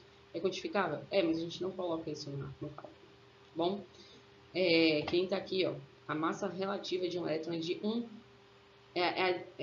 1886 vezes menor do que prótons e nêutrons. A gente não precisa desse tipo de estresse na nossa vida, né? E aí, só para a gente ter noção, quando eu consigo quantificar essa massa, isso é uma medida de massa. U é uma medida de massa. Eu consigo transformar de U para grama, que é o estudo da estequiometria. A gente vai chegar lá, no avançar do nosso módulo. Bom? Elementos químicos. Os elementos químicos nem sempre são iguais. Eles podem variar, tá? No seu número de prótons, tá? Deixa você ter o mesmo número atômico. O que é um elemento químico? É um número atômico. O resto é resto. Se ele perder elétron, tudo bem. Se ele perder nêutron, tudo bem. Mas tem uma unidade de próton, tá tudo em casa. Existem os isótopos, por exemplo, que são elementos que têm mais ou menos massa, normalmente mais ou menos nêutron. Ficam mais ou menos pesados. O hidrogênio é um caso. Existe um hidrogênio modificado, que é o hidrogênio H3, ele vai ter 2 nêutrons. Ele é muito pesado. É uma água modificada utilizada em centros de distribuição de água para geração de energia elétrica. Existe até uma na China, a qual já foi notificada várias vezes, porque isso faz mal para o meio ambiente, né? Os animais que ingerirem essa água pesada, eles serão maleficiados. Existem os isóbaros, tá? São 2 átomos que têm a mesma massa, mas são diferentes elementos. Também existe. A gente vai ter o hidrogênio 2, o hidrogênio que tem. Por que hidrogênio 2? A massa dele é 2, então ele tem um próton e um nêutron. O hélio também tem... o hélio tem 2 prótons e 2 nêutrons. Digamos que exista um isótopo hidrogênio 4. Ele tem 1 próton e 3 nêutrons. Ele pesa 4 e o hélio pesa 4. Então, hidrogênio 4, o hélio 4, eles são isóbaros. Excelente, diferente que pesam a mesma massa, isso acontece. Tá? Então, assim, quando a gente está falando dos elementos lá na tabela periódica, a gente está falando de elementos que estão neutros, né? Eles não estão interagindo, eles não estão buscando o que eles querem fazer. Mas vou dar um exemplo para vocês. A gente fala muito do metal, né? Tira essa cabeça da palavra metal da sua cabeça, essa palavra metal da sua cabeça. Não se estresse com isso, eu não tenho tabela periódica. Mas eu quero que você pense assim. Na tabela periódica a gente vai ter elementos que eles estão na tendência de doar elétrons. Tá? Quando você bota um metal numa praia, por exemplo, ou toma banho com água, com cordinha de metal, você percebe que ela descasca. É uma tendência daquele material. Ele perde elétrons por tendência. Se ele perde elétrons por tendência, ele não vai ficar neutro. Se ele perde elétrons, ele não pode perder próton. Então, o próton fica no núcleo. Não esqueça, eu mostrei a imagem para vocês. Não se perde próton, não se mexe no núcleo. Se você mexer no núcleo, vai ter uma fissura atômica, vai ter uma explosão nuclear, porque quebrou a força nuclear. Força essa que constitui os prótons e os nêutrons. Mas, em relação aos elétrons, eles vivem se transportando, porque eles ficam naquela parte externa, na eletrosfera. E se eu sou um elemento que tenho tendência a doar meus elétrons, eu vou fazer isso. Se eu sou um elemento que eu tenho tendência a receber elétrons, eu vou fazer isso. E aí nós vamos ter as duas características de íons. O íon é o mais presente dentro do ambiente comum. Né? Se for comprar, ela é cheia de íons. Existem os íons negativos, são moléculas químicas que ganharam elétrons, tá? É o ânion, o íon negativo. An é uma terminação para negativo. E íon, né? Então é o íon negativo. É o íon que ganhou elétrons. Eu não vou contar com próton. Então, ou ganhou ou perdeu elétron. Se ele ganha elétron, ele fica carregado negativamente. Se ele perde elétron, ele vai ficar com mais próton do que elétron. Então, ele vai ficar carregado positivamente. O cátion, cat positivo, íon. O cátion é um íon positivo. Ele ganhou, ficou com a carga positiva por perder elétrons. Então, acabou sobrando os prótons. Um exemplo aqui, tá? Então, olha o cloro, olha o ânion de cloro.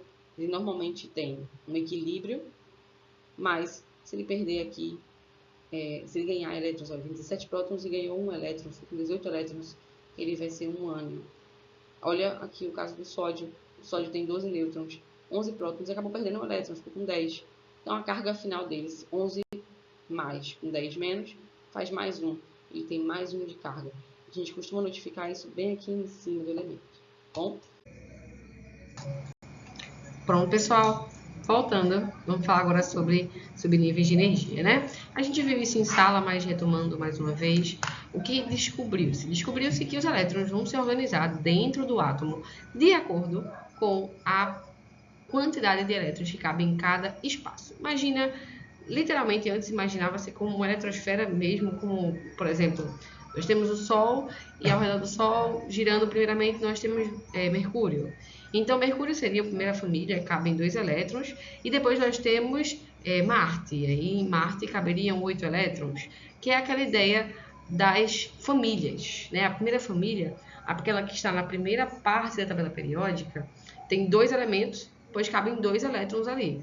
Na segunda parte, a gente vai ter 8 elementos, porque cabem 8 elétrons naquela. E assim pensou-se nas famílias K, L, M, N, O, P e Q. Então, nós temos 2 para K, L8, M18, N32, O32 de novo, novamente depois P18 e Q8, tá? Então, tinha-se essas imaginações, essas modulações de como é que os elétrons se organizavam ao redor do átomo, até que percebeu-se que tinha um problema, porque a gente sabia que na família M cabiam 18, mas na prática a gente encontrava 8 elementos, 8 organizações. Né? Então entendeu-se que na verdade isso era uma aproximação, mas necessariamente não era um método adequado de como é que é a organização energética dentro de um átomo. Até porque os elétrons não gostam de andar muito conjuntos.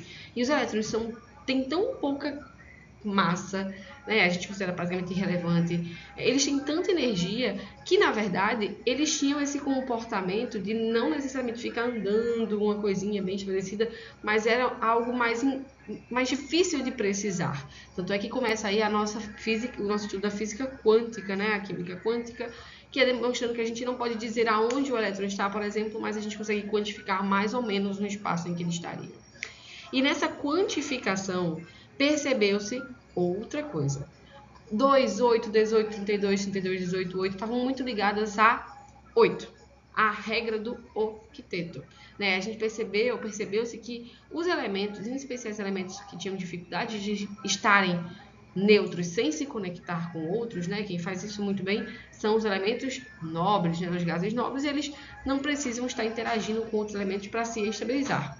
Mas todos os outros que tinham essa necessidade o faziam precisando de 8 elétrons ali na camada de valência, né? E aí vinha a grande questão.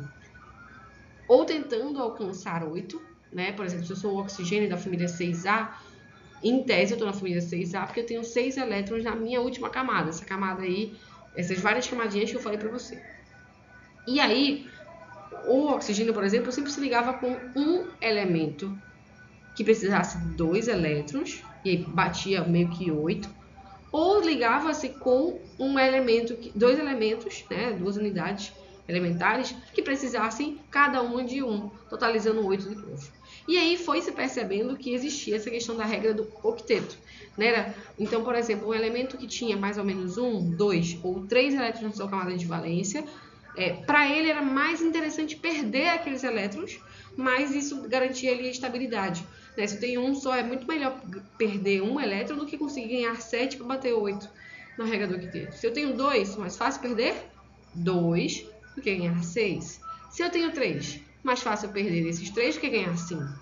Na família 4A, né, os elementos que tinham ali 4 elétrons na camada de valência, conseguiam interagir com 4 elementos diferentes, estes ficavam no meio termo, né? Dependia do tamanho do elemento, dependia das questões, e aí que entra a parada da química do carbono, mas não é conversa para agora.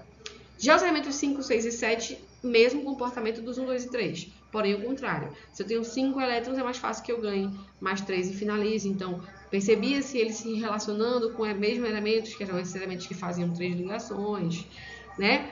Percebia-se que os da família 6A ganhavam 2 normalmente, e da família 7A ganhavam 1, né? E aí foi se entendendo a regra do octeto, a máxima das ligações químicas, tá? E também entendendo que essa regra não valia para todos os elementos. O hidrogênio, que é um elemento extremamente prevalente, ele só precisava de 2 elétrons. Normalmente ele tem 1, então ele fazia só mais uma ligação.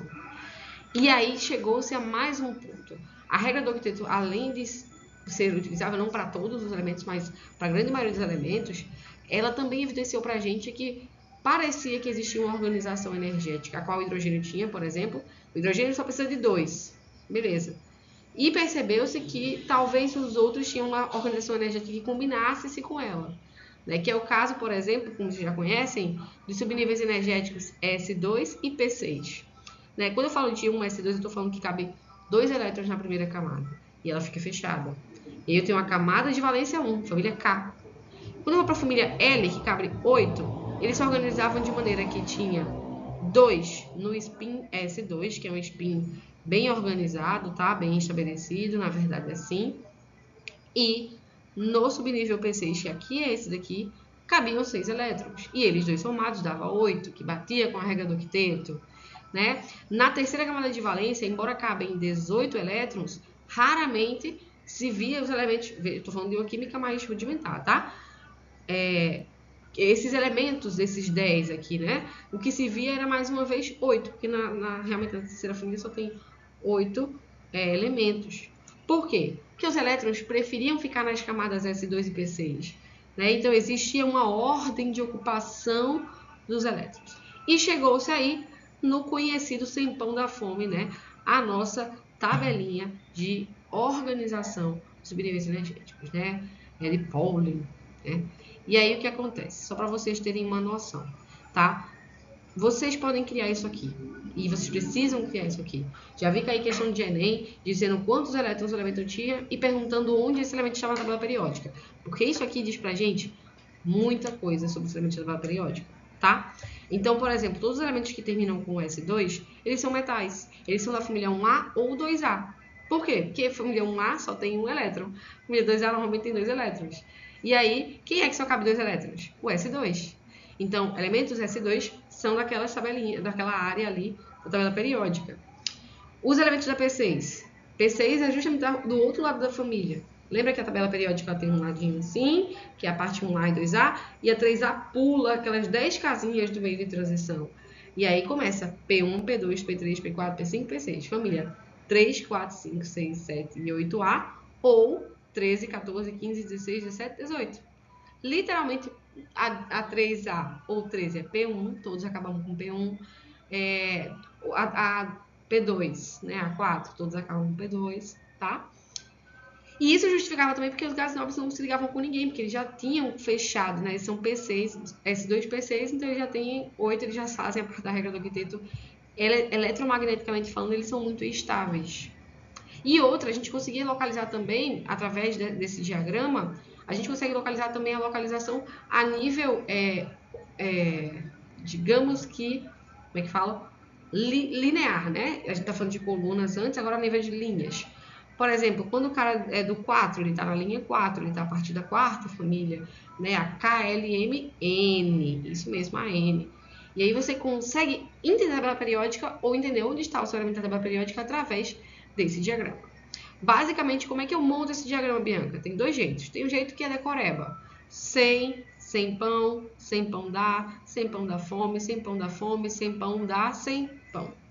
Essa é uma maneira que as pessoas decoram. A outra maneira de montar, a maneira de você entender de fato, entenda. Lá, antigamente, descobriu-se 8 subníveis energéticos. K, L, M, N, O, P e Q. Top.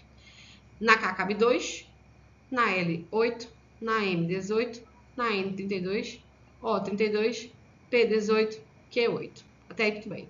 E decore que você sabe que existem 4 subníveis energéticos. O S2, o P6, o D10 e o F14. O D10, inclusive, são aqueles 10 que estão ali no meio, né?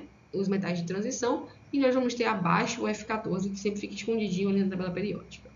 Tá? Que é a família B, a família que a gente estuda no ensino superior. E aqui a família A, que é a que ficam nas laterais, é a família que se estuda no ensino médio, relevante para você a nível de Enem e aprovação. Então, através disso, se na K cabe 2, só é 1, que é a primeira família, 1 S2. Montei. Se na L cabe 8, 2, tira 8, faltam 6, P6, fechou 8, entendi. E aí você vai mudando. Um S2, cabe 2. Na 2, cabe 8, S2 e P6. Cabe 18, S2, P6 e D10. Cabe 32, S2, P6, D10, F14. Tá?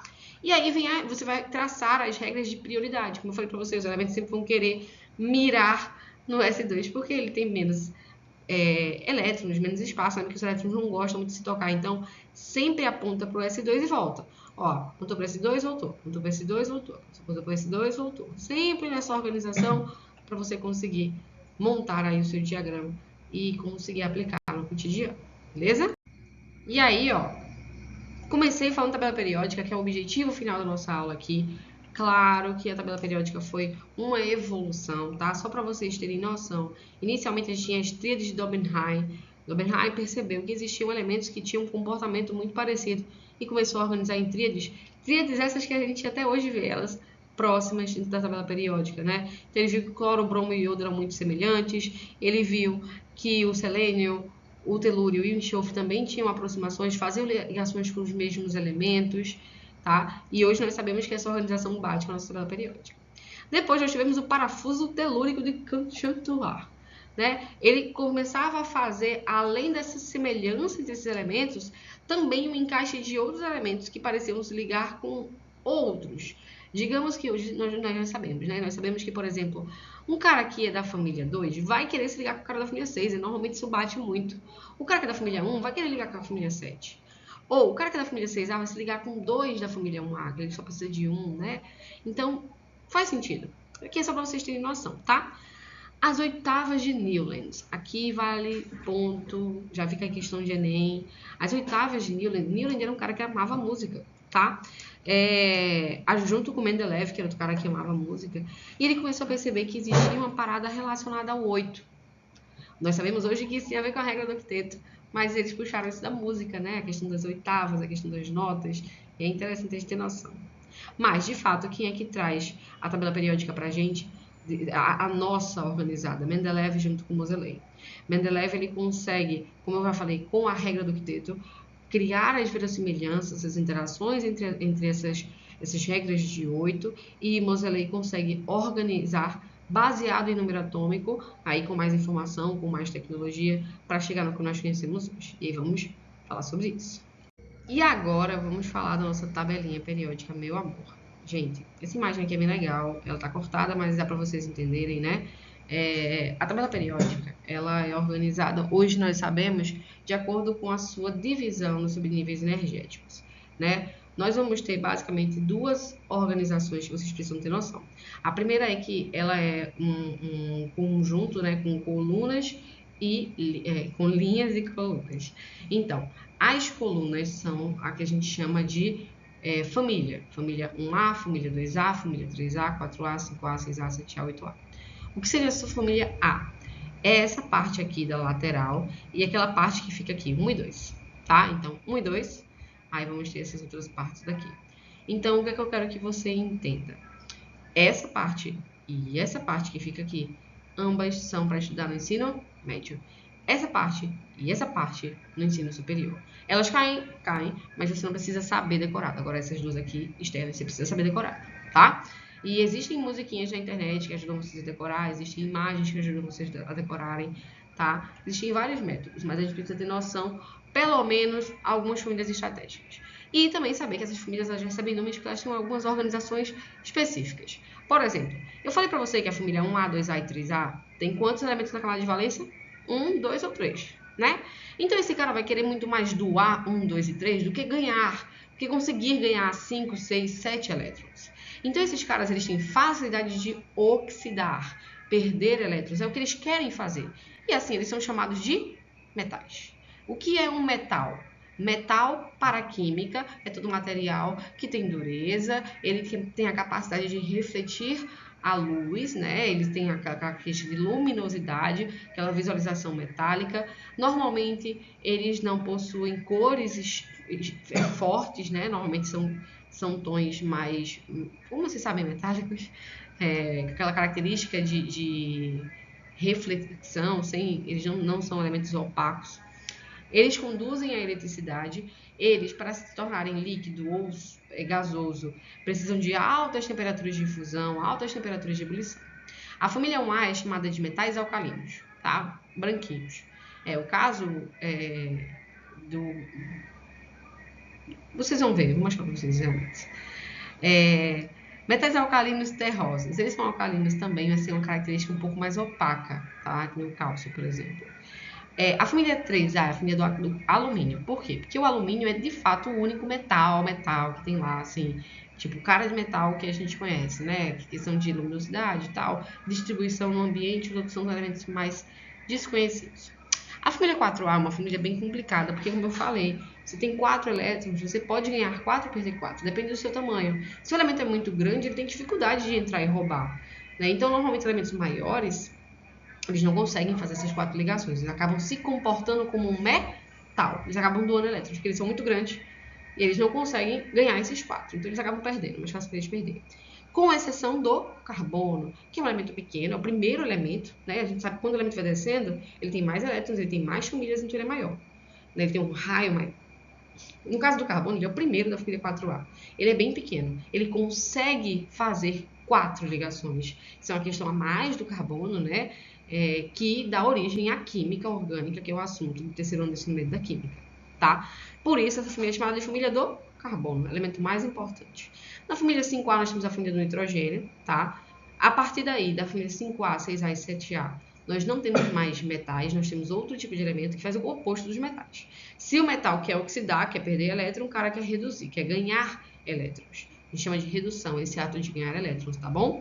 Esses elementos, mais uma vez, agora é o contrário. Quando eles são pequenininhos, é mais fácil deles serem ametais, eles entrarem e realizarem a roubada de elétrons, né? Eles são mais eletronegativos. É o caso, por exemplo, do carbono que eu acabei de falar. O carbono é pequenininho, ele se comporta como um ametal, tá? Se você olhar lá, tem escrito ametal.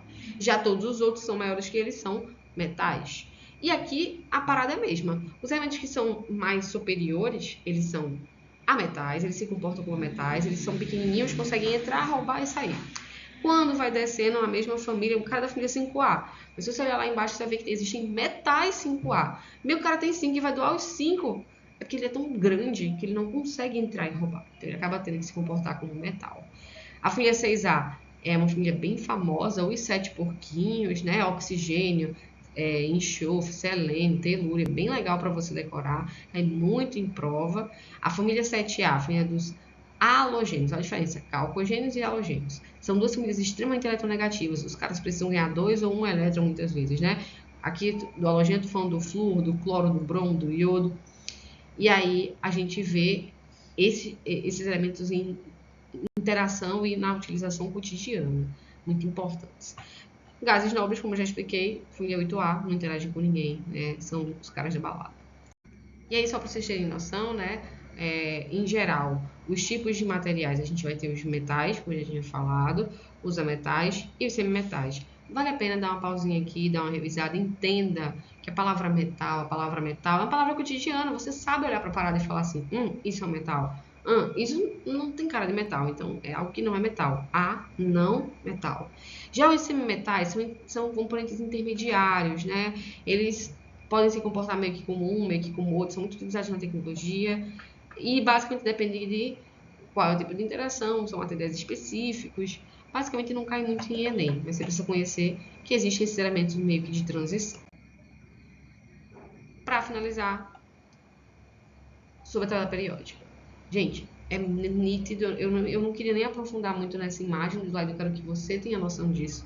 É nítido que quando eu vejo materiais que vão ficando 5A, 6A, 7A, mais para o lado do final da tabela, eles vão ser mais eletronegativos. Eles têm mais capacidade de roubar elétrons. E claro, o cara tem mais capacidade de roubar quando ele é menor, né? Então a eletronegatividade, por exemplo, é uma característica que sobe, que aumenta de acordo com você sobe na tabela e quanto mais lateral você vai, né? Agora, quando os elementos são eletropositivos, Bianca, é mais fácil deles serem roubados.